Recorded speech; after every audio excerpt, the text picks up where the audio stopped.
Bonjour tout le monde, bienvenue sur ma chaîne. Aujourd'hui c'est un petit peu une vidéo particulière puisque je vais vous expliquer comment je fais mes knepfla maison. Je suis déjà désolée par avance du bruit de fond. Nous avons notre petit Titui qui a décidé de chanter à tue-tête pendant que je faisais ma recette.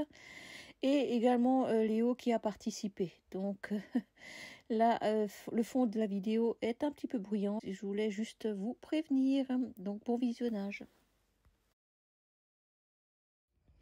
Alors, je prépare 400 g de farine.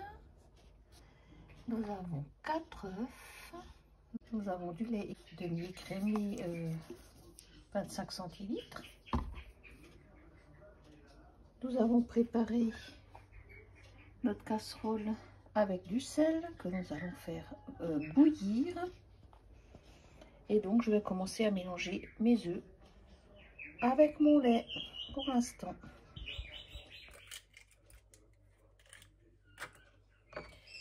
Voilà, donc on va battre nos 4 œufs avec le lait.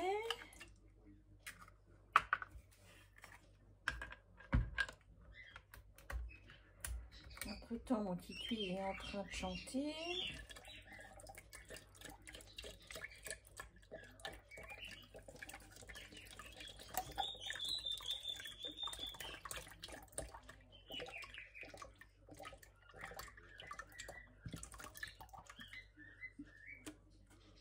Voilà. Tout ça à poubelle.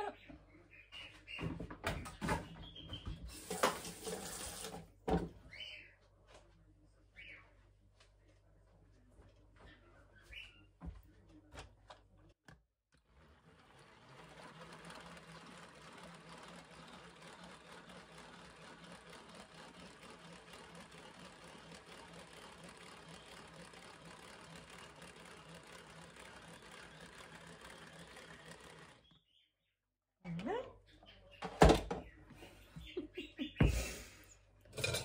Donc tupperware, hein. Voilà. Et donc on va mélanger avec mes 400 g de farine. On y va délicatement. Oula, oui, j'ai dit délicatement, je vais en mettre partout. Ah oui, il faut que je rajoute mon sel aussi. Pas oublier.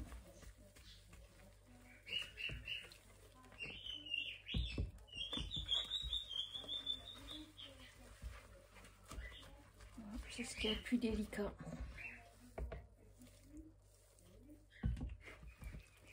Une fois que ça c'est fait, normalement, le plus gros du travail est fait. Et en fait, c'est toute la consistance de la pâte qui va donner des bons knepfla ou pas.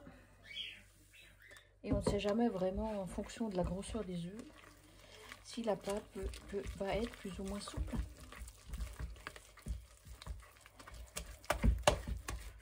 Voilà.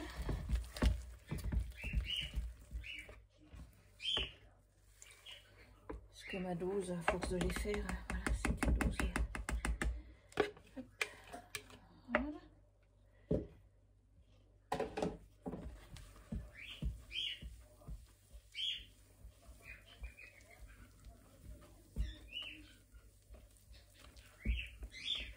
Il faut que la pâte soit pas trop liquide.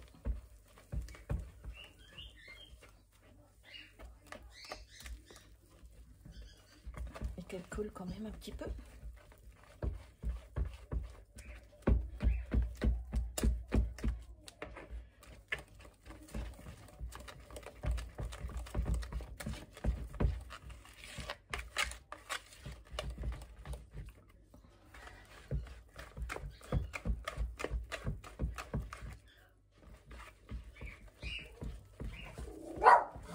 Et voilà, ça c'est Léo qui s'y met.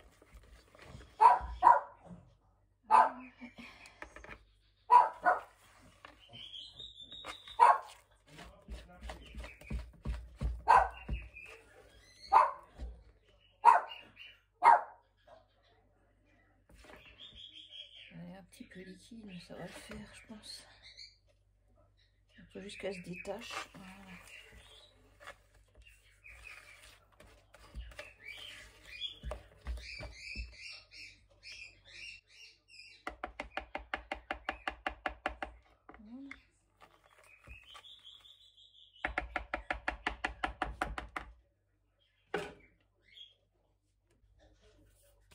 rajouter mon sel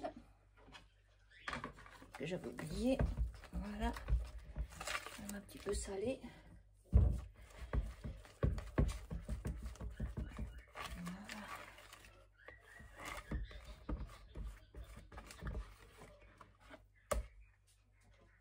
Voilà. Il est un petit peu liquide. Hein.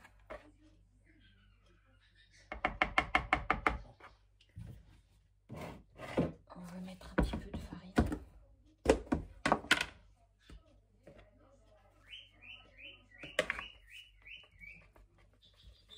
Oui, là, effectivement, mon petit puits, il est vraiment particulièrement en forme ce soir.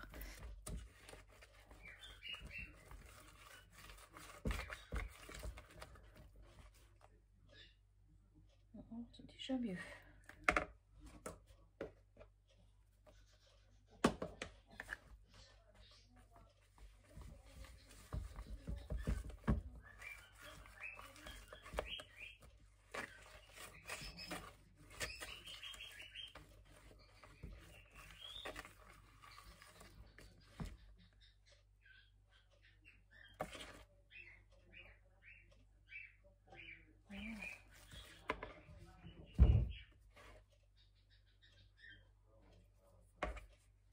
Voilà, ça va le faire.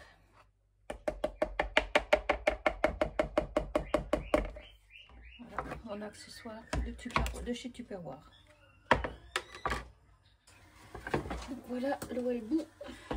Donc je vais déjà verser une partie de ma pâte. En général, je le fais en 2 fois pour cette quantité. Donc si vous n'avez pas l'accessoire Tupperware, je ne sais même pas s'il existe encore, vous pouvez très bien mettre la pâte sur une planche et faire glisser votre pâte avec un petit couteau. Voilà, c'est ce que faisait mon papa à l'époque quand il faisait les knepfla. On n'avait pas encore les appareils comme aujourd'hui.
Attendre que l'eau bout de nouveau. On va juste les rincer à l'eau froide.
Et voilà, donc il ne reste plus qu'à les rincer à l'eau froide.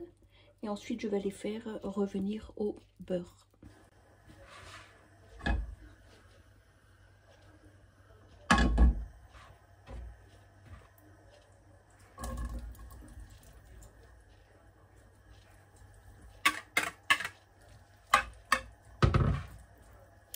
Voilà, après c'est à vous d'adapter votre recette.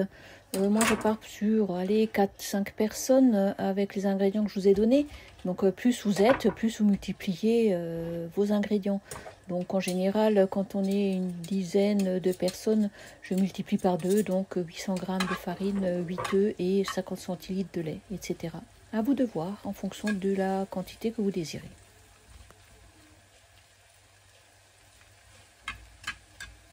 Voilà, et pendant ce temps que ça rissole, eh ben, on fait la vaisselle. On a mis du beurre, un peu d'huile, et puis voilà, maintenant on va attendre que ça rissole. Comment on dit en alsacien, au capoda. Ça veut dire que ça va un petit peu les dorer.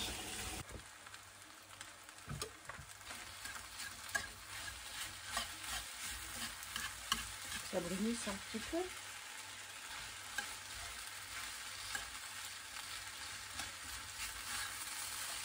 C'est pour éviter que ça colle. Voilà. Donc là, il commence à brunir un petit peu. C'est ce qu'on recherche. Là, si vous voyez. Voilà, il faut qu'il soit comme ça. Voilà. Donc quand vous faites les knefla, il faut toujours bien les faire revenir avant de les ranger. Vous pouvez très bien les réchauffer le lendemain ou le jour même, mais toujours bien les passer au beurre et un petit peu d'huile pour éviter qu'ils collent dans le tupperware. Ensuite, vous pouvez les faire réchauffer au four. Ça le fait très bien. Voilà, dites-moi si cette recette vous a plu, si vous l'avez testée. En tout cas, c'est ma spécialité et en général, ça plaît à tout le monde. Sur ce, je vous dis à bientôt pour de nouvelles aventures. Gros bisous tout le monde.